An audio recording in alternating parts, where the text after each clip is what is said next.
On aime souvent bien reprendre cette déclaration du Cap-Verdien Amilcar Cabral sur la libération de l'Afrique. Il disait alors, je cite, les colonialistes ont l'habitude de dire que eux, ils nous ont fait rentrer dans l'histoire. Nous démontrerons aujourd'hui que non, ils nous ont fait sortir de l'histoire, de notre propre histoire, pour les suivre dans leur train à la dernière place dans le train de leur histoire. Fin de citation.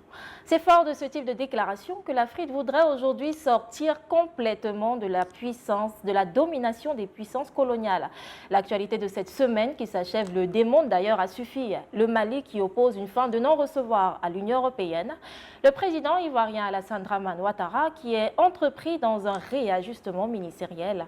Et le Cameroun qui continue d'enterrer ses morts dans les régions anglophones du pays mais garde tout de même la tête sur les épaules.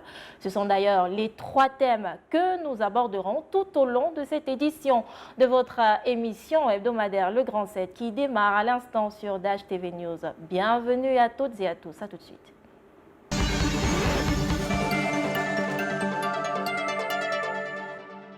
Et comme au cours de toutes les éditions de votre émission hebdomadaire Le Grand 7, nous sommes en compagnie d'un invité particulier cet après-midi. Il s'appelle Bertrand Tatinda, il est analyste politique et il est par ailleurs panafricaniste. Bienvenue, Monsieur Tatinda. Bonjour, Madame Dongo. Je suis très content d'être là. Bonjour à vos milliards de téléspectateurs, aux techniciens qui permettent que l'on puisse être regardé à travers le monde.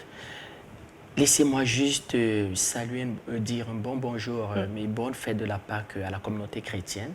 Je suis un catholique et à tous ces nouveaux qui ont décidé de rentrer dans cette vaste communauté de personnes qui croient au Christ et de suivre en quelque sorte la vision, les bienfaits, la croyance au Christ, donc à travers les baptêmes qu'il y aura en fait dans tous les domiciles. Merci de m'avoir invité, je suis très content d'être là. En tout cas, bonne célébration Pascal à vous.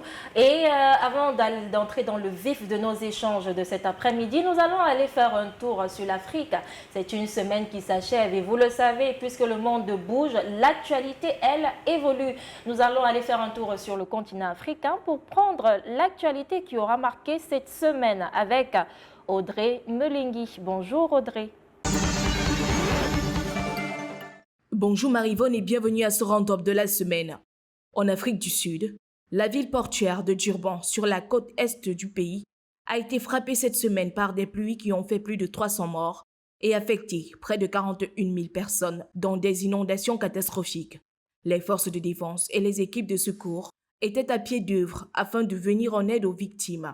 L'armée a été mobilisée pour apporter un soutien aérien pendant les évacuations. Le président sud-africain Cyril Ramaphosa s'est rendu sur le lieu du drame pour soutenir les familles endeuillées.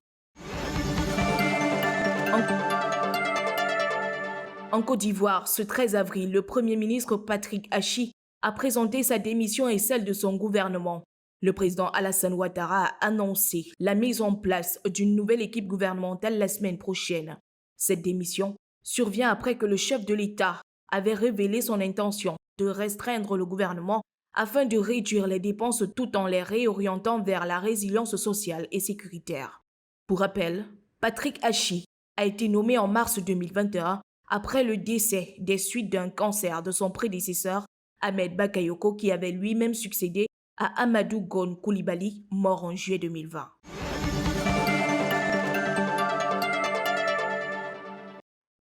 Au Nigeria, le vice-président nigérian Yemi Osibanjo a annoncé sa candidature au scrutin présidentiel.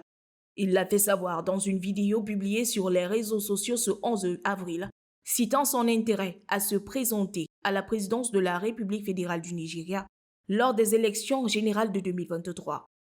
Élu vice-président en 2015, Osibanjo a fait cette annonce après des mois de spéculation sur son ambition de succéder au président Muhammadu Buhari, qui, après 2 mandats, a décidé de ne pas se représenter.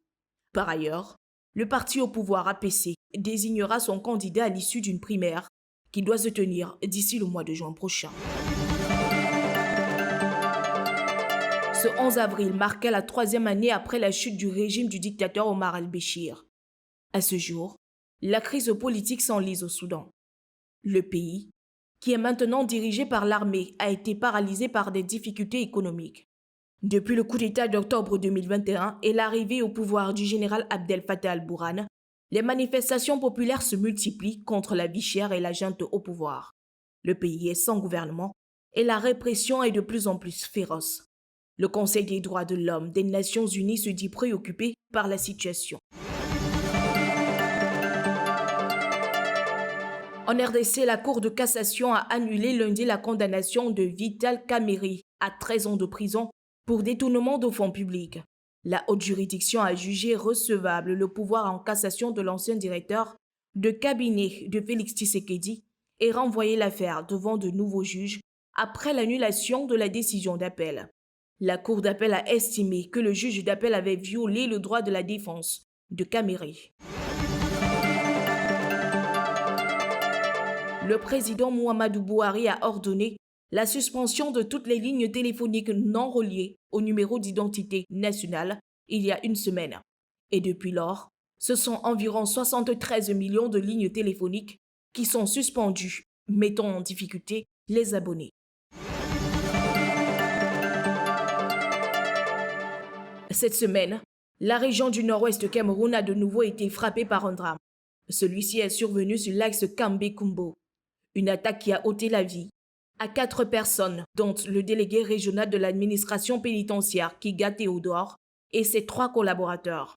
D'après des sources, ils rentraient de l'installation du nouveau régisseur de la prison principale de Kambé dans le département du Ndonga-Mantou lorsque leur convoi a été attaqué. Il s'agit de nouveaux décès dans la crise anglophone qui sévit depuis 5 années déjà dans les régions du nord-ouest et du sud-ouest Cameroun.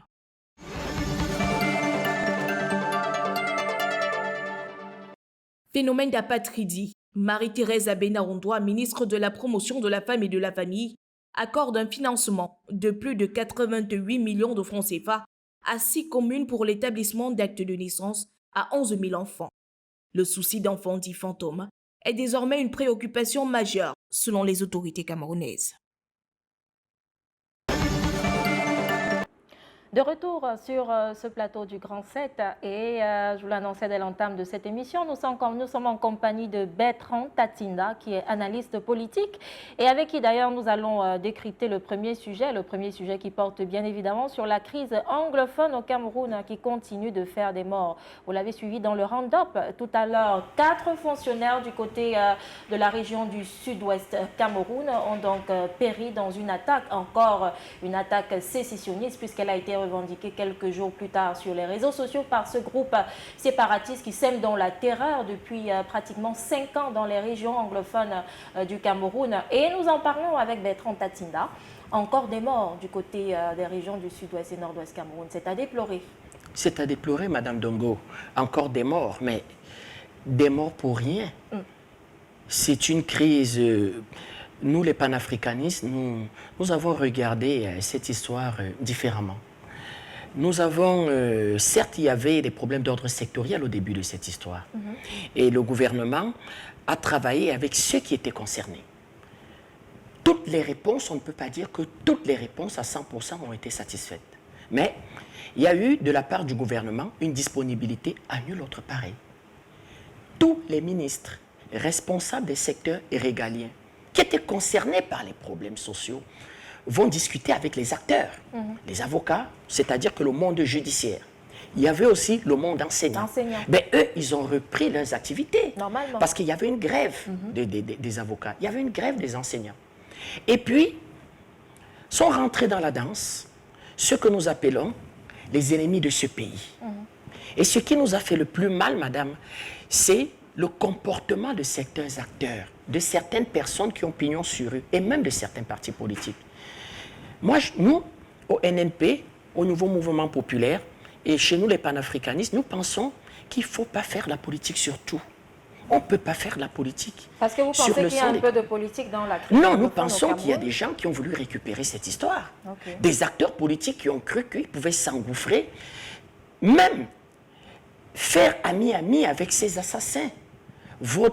La revue de la presse vient de montrer comment 4 gardiens de prison sont sauvagement assassinés. 3 gardiens, on le précise, 3 gardiens et le délégué régional de l'administration. Et le délégué, qu'est-ce qu'on leur reprochait? Ils ne sont pas en mission combattante. Ce ne sont pas des forces de première catégorie. Ils ne sont pas en guerre. D'ailleurs, eux, ils ont même été assassinés d'une façon élégante, entre guillemets, on peut dire. Souvenez-vous, Madame Ayafor, Madame Ayafor, cette dame, elle a été écartelée. De la façon la plus Donc, violente. Ces voyous, ces bandits, qui veulent rien du tout, qui ne revendiquent rien du tout, qui veulent assassiner et tuer pour de l'argent, se sont engouffrés dans le problème.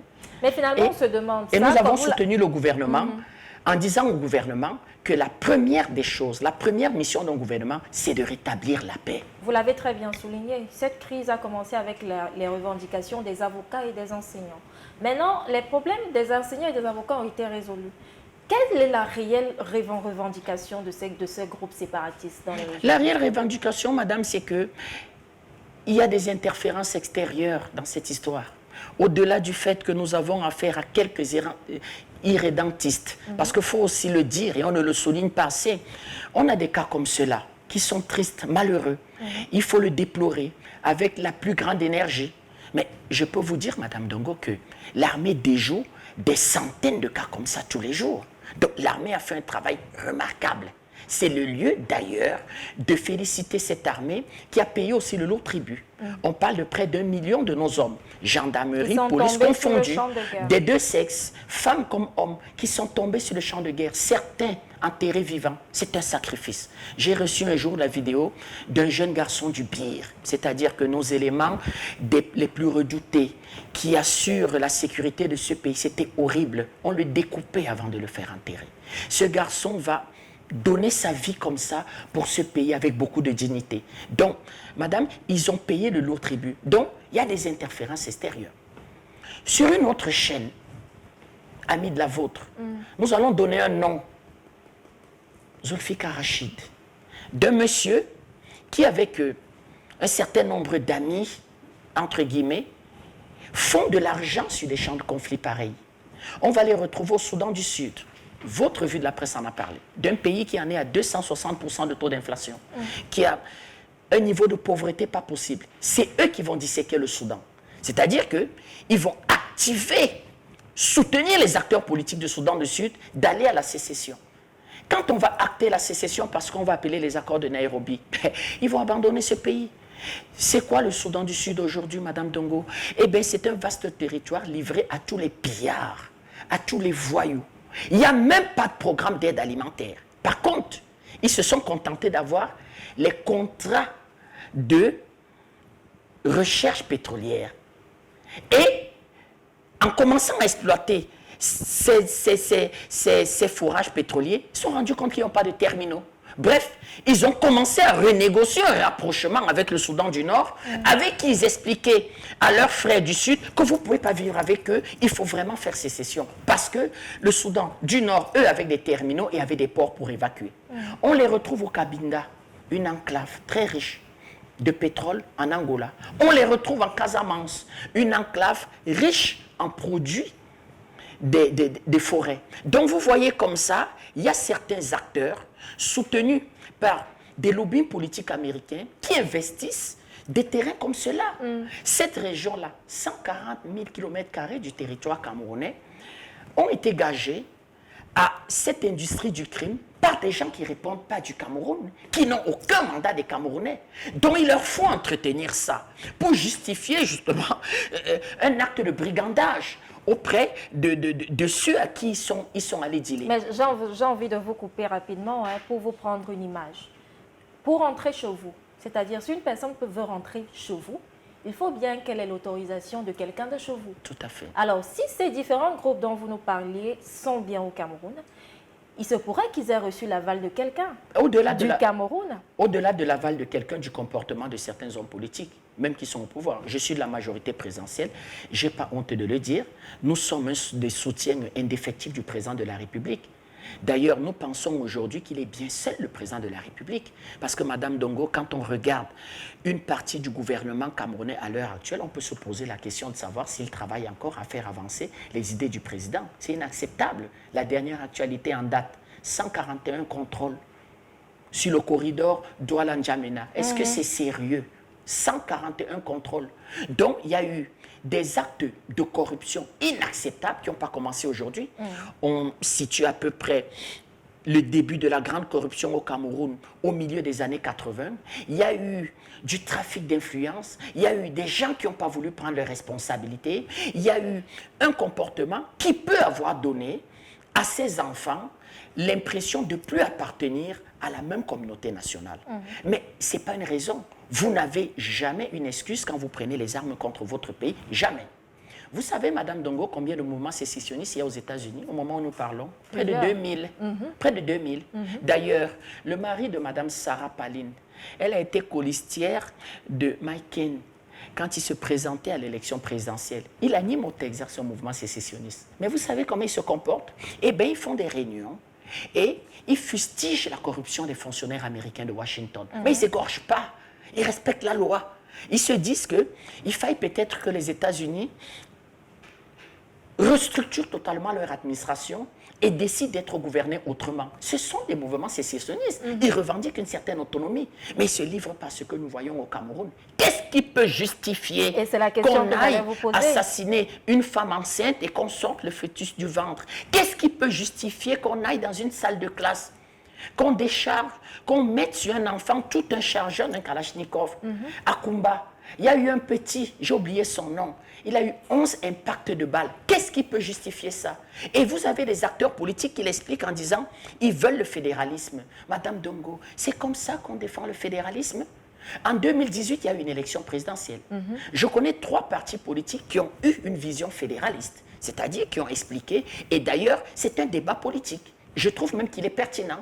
C'est des questions de fond pour lesquelles on ne va pas échapper dans les années à venir.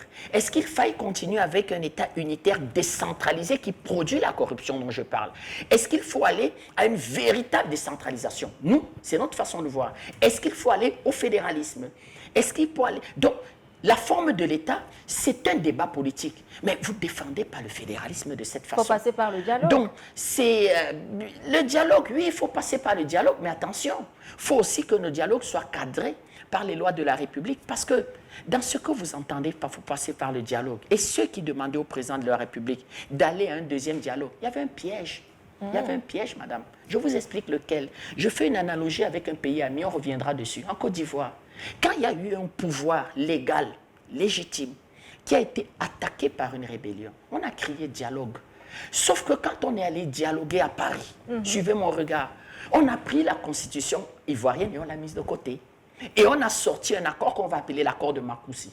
C'est cet accord qui va empoisonner et qui empoisonne la vie politique de la Côte d'Ivoire jusqu'à aujourd'hui. Donc quand les gens vont parler de deuxième dialogue, ils vont expliquer au président de la République que non, nous on n'a pas confiance aux autorités camerounaises parce qu'elles ne sont pas neutres et nous ne sommes pas sûrs qu'elles vont pouvoir mettre sur pied les résolutions. Ce qu'on veut, c'est qu'on veut des acteurs neutres. On veut la présence de l'ONU, de l'Union africaine, de l'Union européenne. Regardez le piège. Ben, ils n'expliquent pas que ce dialogue doit être cadré par la Constitution du Cameroun. Non, ils le disent. Donc, ils veulent vous sortir un accord et vous allez entrer dans une forme de juridisme entre la Constitution camerounaise.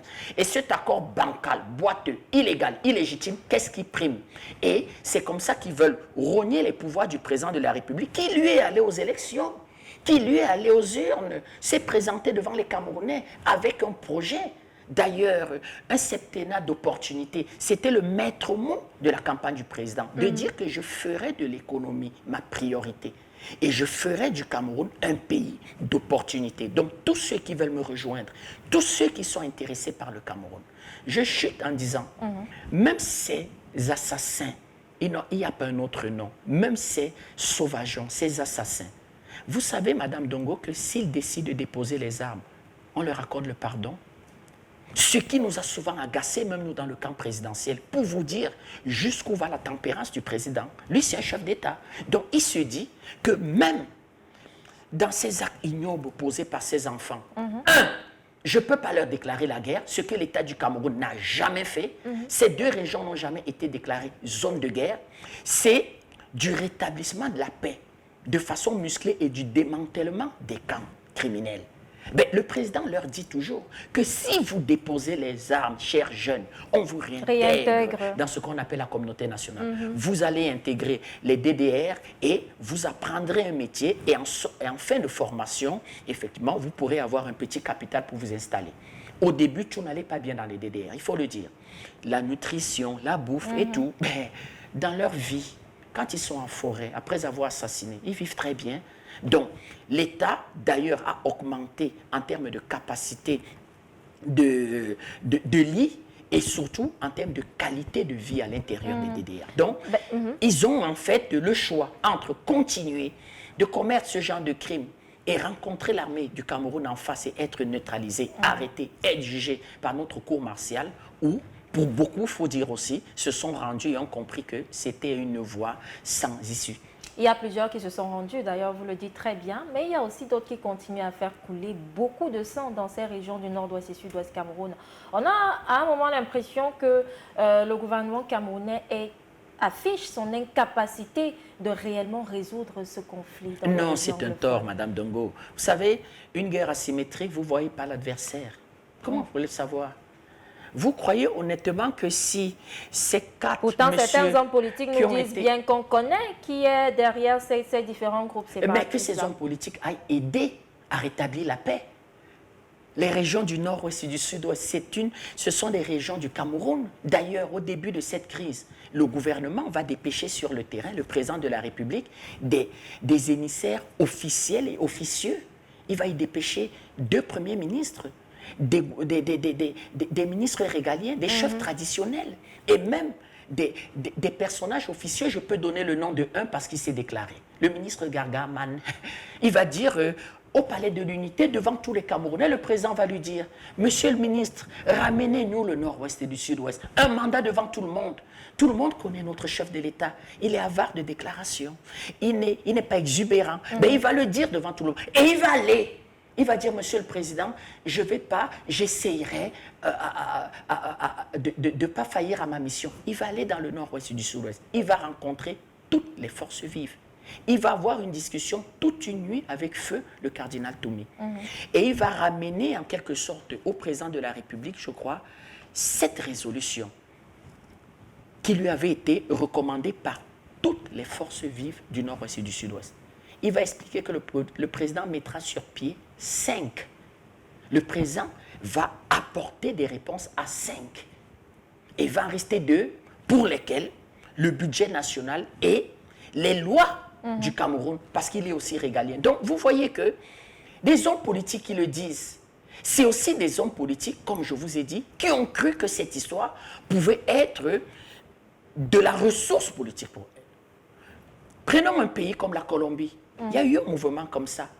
Madame Dongo, il a mis 45 ans. Le gouvernement colombien n'a jamais transigé. Pour que les chefs des FARC décident de façon unilatérale à déposer les armes, ils vont aller dans un accord de paix avec le gouvernement. On va y sortir un accord de paix qu'on va passer sous référendum. Mais la droite de l'opposition va expliquer au gouvernement que cet accord ne nous arrange pas. Parce que les chefs des FARC se sont enrichis dans cette histoire. Donc non seulement les plus charismatiques doivent passer devant les tribunaux populaires, mais en plus, ils doivent prendre dans leur fortune pour indemniser les populations. Donc, qu'est-ce qu'on peut expliquer qu'on connaît ces enfants, si des hommes politiques, qui sont, j'en n'en doute pas, patriotes. Personne n'a le monopole du cœur. Personne n'a le monopole du patriotisme. Mais qu'ils s'engagent dans cette histoire. Qu'ils aillent déjà rencontrer ces assassins, qu'ils leur disent. Parce que personne ne brandit une résolution d'une rencontre faite avec ceux-là. C'est le doigt-là qu'ils disent que ouais, ils veulent le fédéralisme, ouais, ils veulent plus, ils sont contre le fait d'avoir changé la constitution de 61. Ouais, le président Ahidjo aurait trompé monsieur Djongo Foncha. Oh, vraiment, il y a beaucoup de corruption au Cameroun. C'est sur vos plateaux de télévision qu'ils le disent.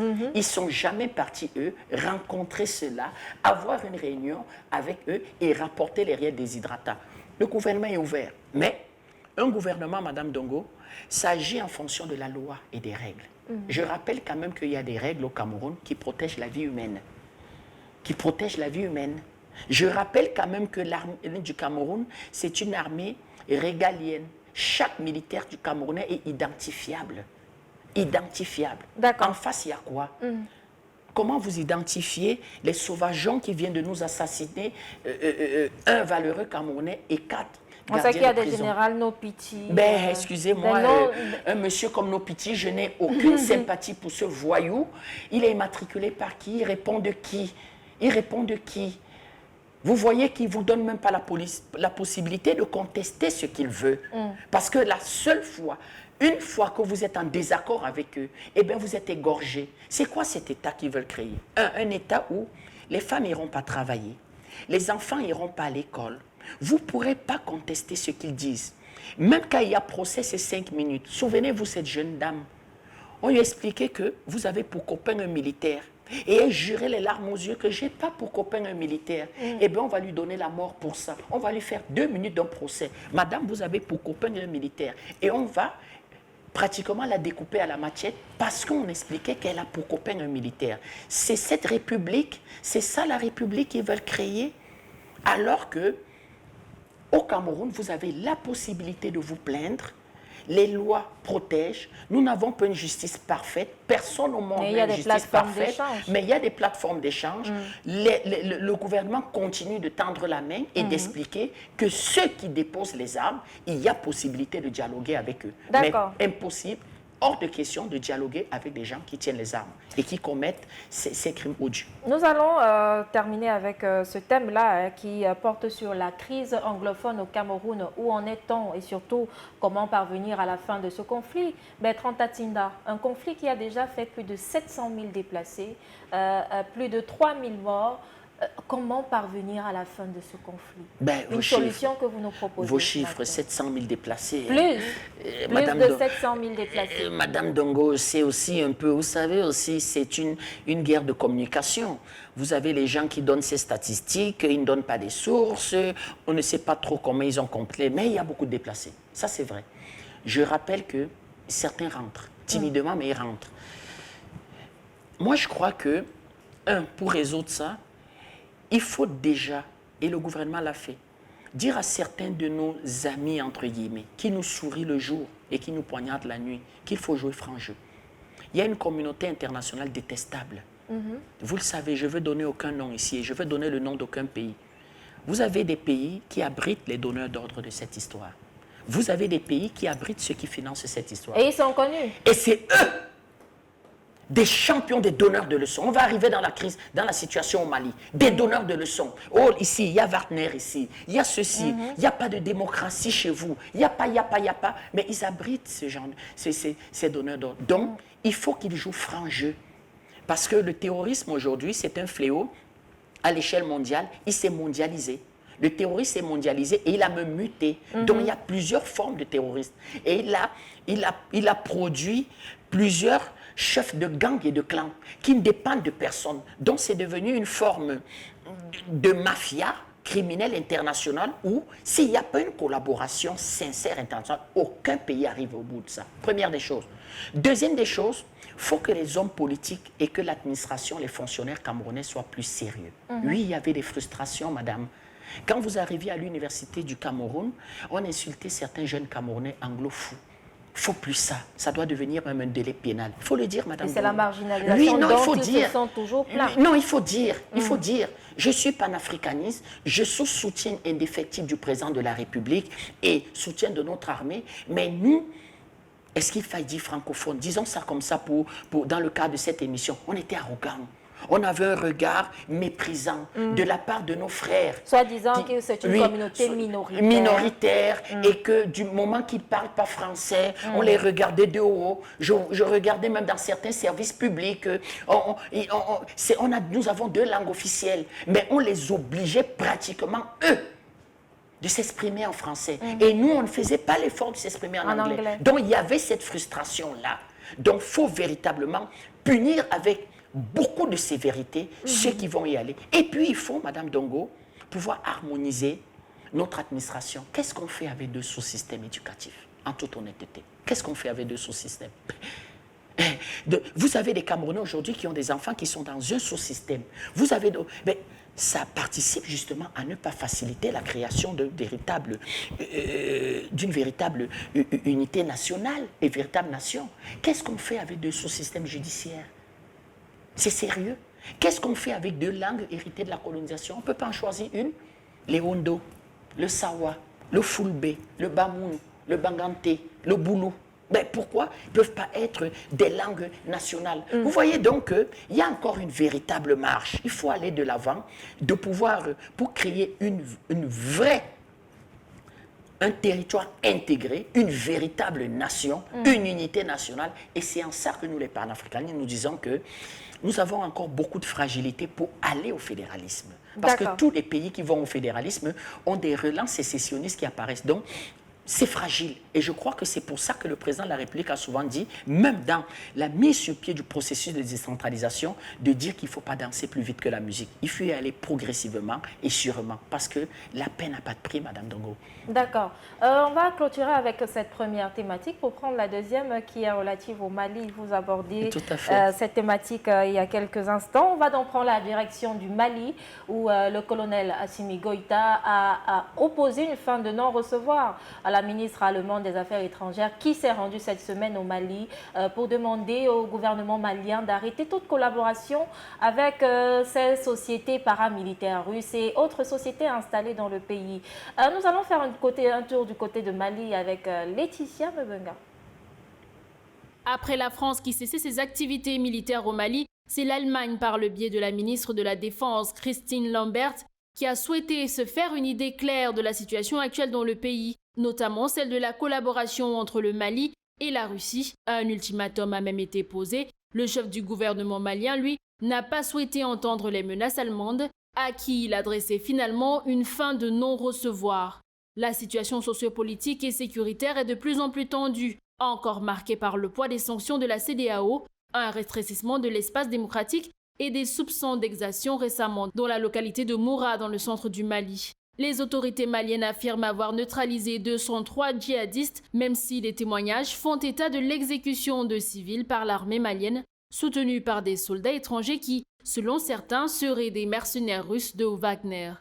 Christine Lambert, quant à elle, a exigé une enquête complète et transparente sur ces faits. Pas d'avenir pour le mandat allemand au Mali, déclare-t-elle finalement. Le débat est vif au sujet du maintien des soldats de Bundeswehr au Mali. Mais pour la ULF Leasing, responsable du programme Sahel, à la fondation Konrad Adenauer à Bamako, la réponse est claire.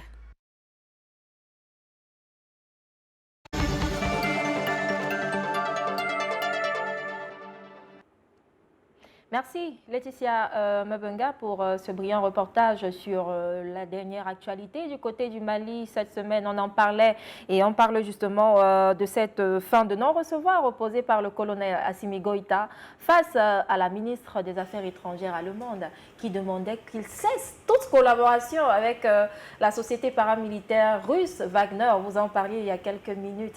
Encore une résistance de la part du colonel Assimi Goïta. J'ai envie de dire encore une interférence.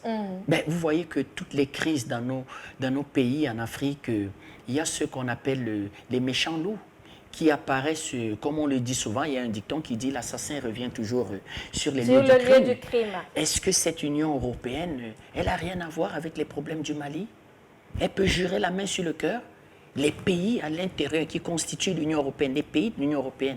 Il y a un pays, je ne veux pas donner son nom, qui est pratiquement à la base de qui est à la base de cette crise.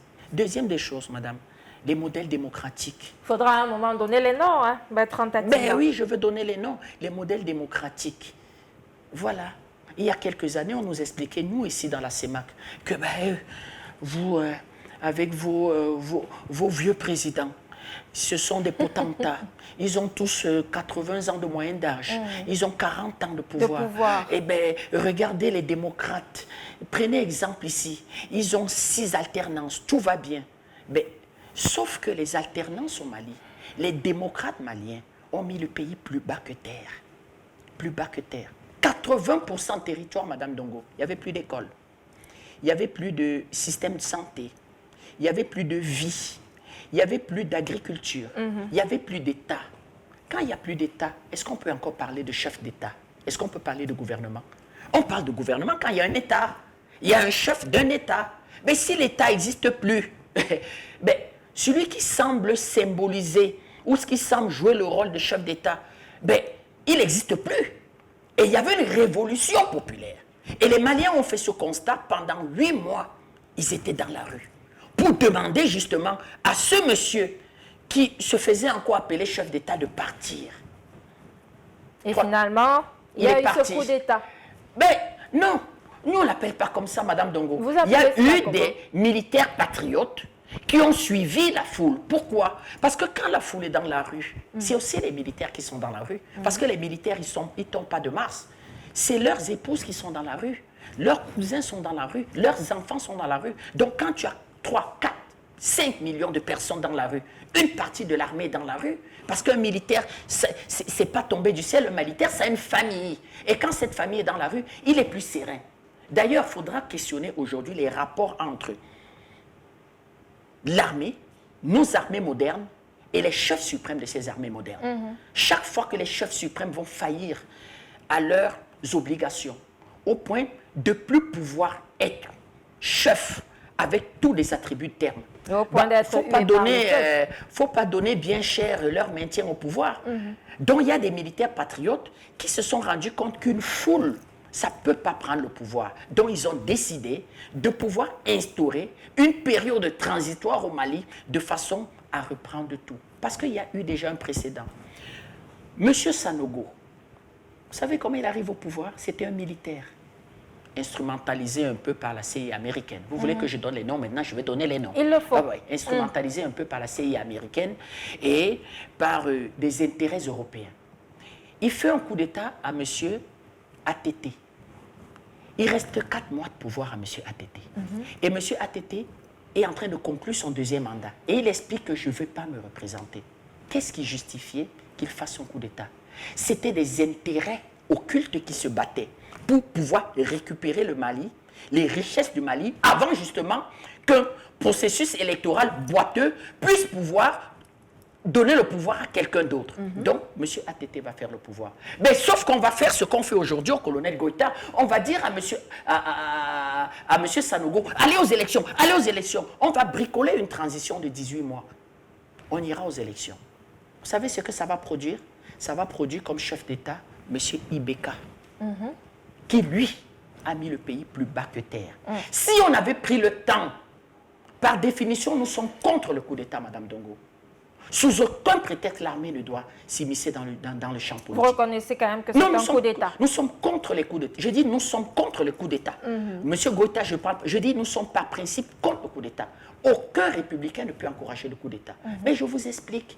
Si vous ne pouvez plus venir travailler, Madame Dongo, s'il n'y a plus de vie, prenons le cas du Cameroun. Si 80% du territoire camerounais sont tenus par des djihadistes, pas des brigands, pas des mafias, pas des criminels, il n'y a plus de vie, on ne peut plus aller à l'école, il n'y a plus d'entreprise, il n'y a plus d'activité, les biens et les personnes ne sont...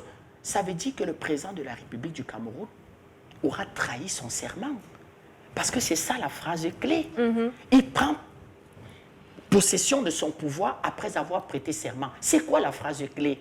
Et on lui demande de jurer. Ici au Cameroun, il prête serment devant la représentation nationale. Et le président de l'Assemblée nationale lui demande de jurer, la main sur le cœur, qu'il va justement pouvoir respecter l'intégrité du territoire et assurer la sécurité des biens et des personnes. Et la tradition veut au Cameroun qu'il répond en anglais. I do so swear, que je le jure, que je le ferai. Mais s'il trahit le serment, mais soyez pas surpris que l'armée patriote lui dise que mais il n'y a plus d'État. Comment on fait dans une situation comme ça?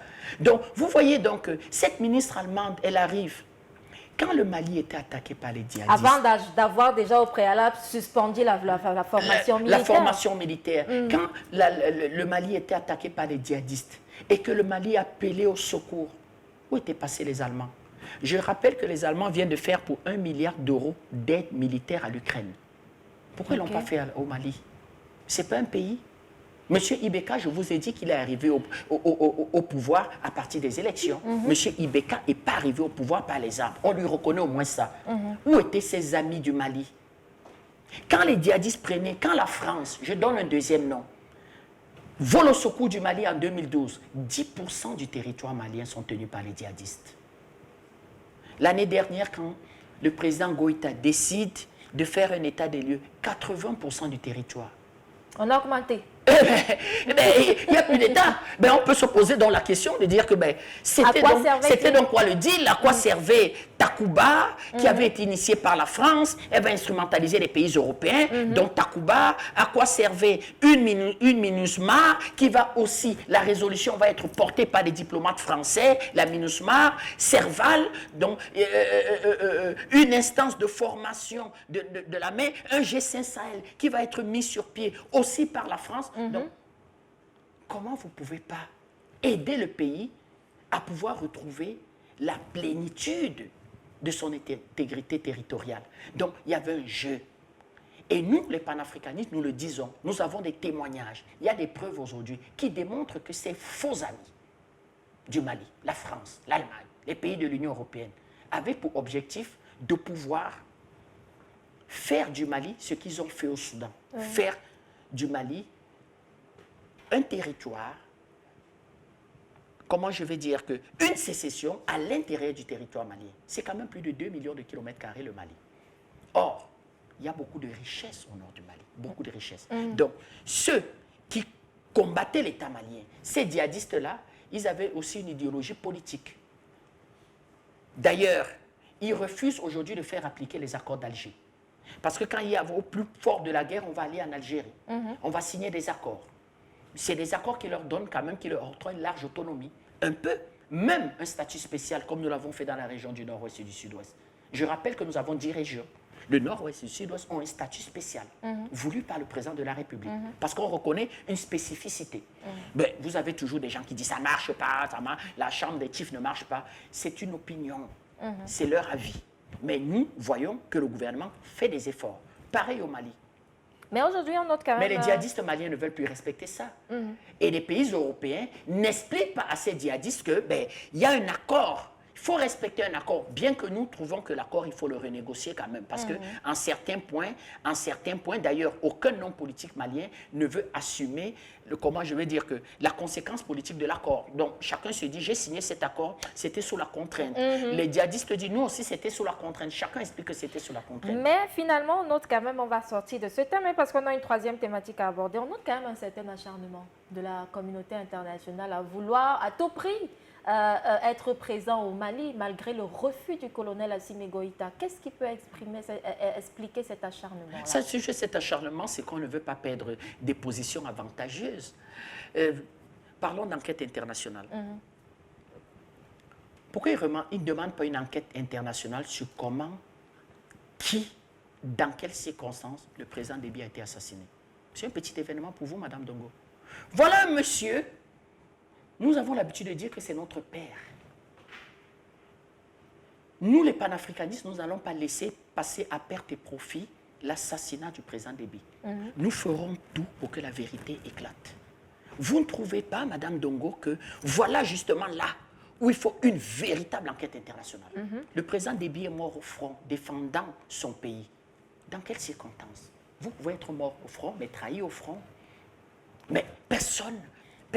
Quand vous le demandez à M. Macron, mais M. Macron, pourquoi il y a pas... Oh, vraiment, vous savez, c'est à la CEDEAO, c'est à l'Union africaine de prendre ses responsabilités. Mais laissez le Mali prendre des responsabilités. Vous ne pouvez pas nous expliquer que Madame la ministre des Affaires étrangères de l'Allemagne aime le Mali quand même plus que M. Goïta. C'est un ancien colonel, un ancien chef des forces spéciales maliennes. Il a passé une partie de sa vie au front à lutter contre le Mali. Est-ce que... Ce n'est pas moi qui pose les questions. Est-ce qu'un pays a le droit de diversifier ses partenariats? Est-ce qu'un pays peut se dire qu'après 10 ans de collaboration, de coopération militaire, on en est arrivé à un degré zéro? Ça ne vaut plus la peine. Et on va remettre ça en cause pour voir dans quelle mesure on peut amorcer une nouvelle coopération militaire avec d'autres. C'est interdit. Parce que le procès qu'on fait à l'État malien, c'est que vous avez Wagner chez vous. Voilà. Je vous donne un nom, Bob Denard. C'était qui, Madame Dongo? Dites-nous. C'est un mercenaire, un criminel, un voyou. Il défendait les intérêts de qui? De la France. Il a fait un coup d'État aux Comores, au Bénin, partout, et il était appuyé par un financement des services secrets français. La CIA américaine, vous savez que le Congrès américain a des financements secrets attribués en fait à des mercenaires qui roulent pour les intérêts américains. Ce n'est pas eux de venir nous parler de mercenariat. Ils ont même ce qu'on appelle des armées privées. Ça a vu le jour dans des pays anglo-saxons. Et ces armées privées sont utilisées par des États, des fois pour sécuriser certaines plateformes pétrolières, pour travailler avec les multinationales, pour faire ce qu'ils appellent de l'intelligence économique. Donc, l'acharnement contre le Mali est tout simplement un pays qui n'accepte pas être mis de côté et qui considère nos États toujours comme étant sa chasse gardée. Ça ne va pas que se passer au Mali, même au Cameroun, même en RCA. Pourquoi vous ne faites pas le lien avec la RCA aussi? La réalisation nous annonce qu'on a notre correspondant du côté du Mali, Monsieur Abdraman Baba Kouyaté. Il est le journaliste rédacteur en chef du journal Azalaï Express. Est-ce que vous nous recevez, Monsieur Kouyaté? Oui, je vous reçois, madame. Très bien. Nous parlons donc de cette position de fin de non-recevoir du colonel Assimi Goïta face à la ministre allemande des Affaires étrangères. Comment est-ce que le Mali a reçu cette actualité-là? En réalité, c'est une information réussie en grande pompe par les Maliens, parce qu'en réalité, c'était une posture de l'Union européenne qui voulait imposer sa loi au Mali et aux Maliens, et les Maliens ne pouvaient pas être d'accord. C'est ce qu'ils ont dit. Alors, je pense bien sûr que monsieur qui est sur le plateau a bien détaillé l'histoire du Mali. Et je le remercie bien. Ensuite, ce que je voudrais ajouter à ce qu'il a dit, c'est que notre ministre des Affaires étrangères a été un peu plus clair dans ses propos. Il a dit qu'il ne faut pas confondre les choses. Le Mali n'est pas impliqué par rapport à ce qui se passe en Ukraine, parce qu'en réalité, c'est ça. C'est ça, ils veulent mélanger ce qui se passe en Ukraine entre la coopération qui existe actuellement entre le Mali et la Russie, alors que cette coopération ne date pas d'aujourd'hui. Faut-il le rappeler, cette coopération a commencé depuis les années 1961, après que 6 jours après le départ du dernier soldat français sur le territoire malien, l'ambassade de la Russie a été implantée au Mali. Il faut le dire, ça n'est suivi encore des collaborations entre le Mali et la Russie sur le plan économique, sur le plan culturel et sur le plan militaire. Ensuite, en 1966 également, le Mali le Mali avait plus d'une centaine d'instructeurs russes sur le territoire malien qui en réalité aidaient le Mali à mieux utiliser les outils qu'on venait tout juste d'avoir grâce à cette collaboration. Alors aujourd'hui, le Mali n'a fait que redynamiser une coopération déjà existante et ça porte fruit, Dieu merci. Hier, on était couvré avec une coopération militaire dans laquelle on était obligé en réalité d'attendre des mois et des mois pour avoir un seul avion de combat sous prétexte qu'il faut respecter les procédures. Pendant ce temps, les Maliens tombaient sur le champ d'honneur. Les militaires maliens mouraient, les civils maliens mouraient. Donc là, c'était inacceptable. C'était inacceptable. Aujourd'hui, nos dirigeants, à l'époque même, nos dirigeants disaient même qu'on était floués dans l'achat des équipements militaires, à l'image de notre président de la commission défense, qui était l'ex-président de la commission défense, j'allais dire, qui était là, le fils de feu, notre ex-président Ibrahim Boubacar Keïta, Karim Keïta. Donc là, aujourd'hui, on était dans une coopération militaire où on était obligé de demander la permission de l'ex-puissance coloniale avant d'entamer toute opération aérienne. Et Dieu merci, aujourd'hui, avec l'actuelle transition, ce n'est pas le cas. Ce n'est pas le cas depuis qu'on a redynamisé cette coopération avec la Russie. On parvient à avoir du matériel en temps plein et nous sommes appuyés en renseignement militaire et également les instructeurs sont là pour nous aider à manier les matériels. Et aujourd'hui, le constat est sur le terrain. Beaucoup, je crois que vous avez fait le tour, M. Abdraman Kouyaté. Merci beaucoup pour ces différentes informations que vous nous livrez cet après-midi. On se dit à très bientôt sur Dash News. Bien, c'est bien un plaisir.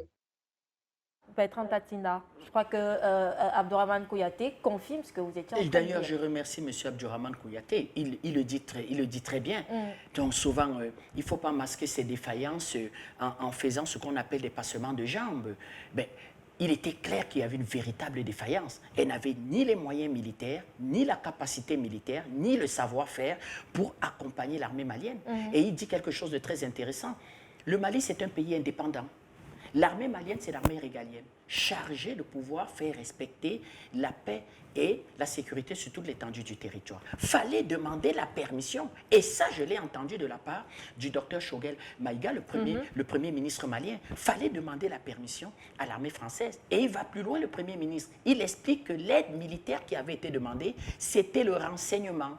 C'est-à-dire que c'était des images satellitaires et c'était le renseignement. Et ils vont se retrouver un matin avec 4000 soldats de Serval. Donc, le Mali était sous occupation. Et c'était inacceptable et c'est inacceptable. Et donc, justement, vous ne pouvez pas venir créer une situation de fait. Quand vous lisez cet accord-là, c'était justement à la base le renseignement tout court. C'était le renseignement tout court. Donc, on peut comprendre que nous ayons des problèmes en matière, sur le plan satellitaire, en matière, et même souvent des drones. Nos armées manquent souvent des drones d'observation pour pouvoir avoir un certain nombre de renseignements et d'informations. C'est tout.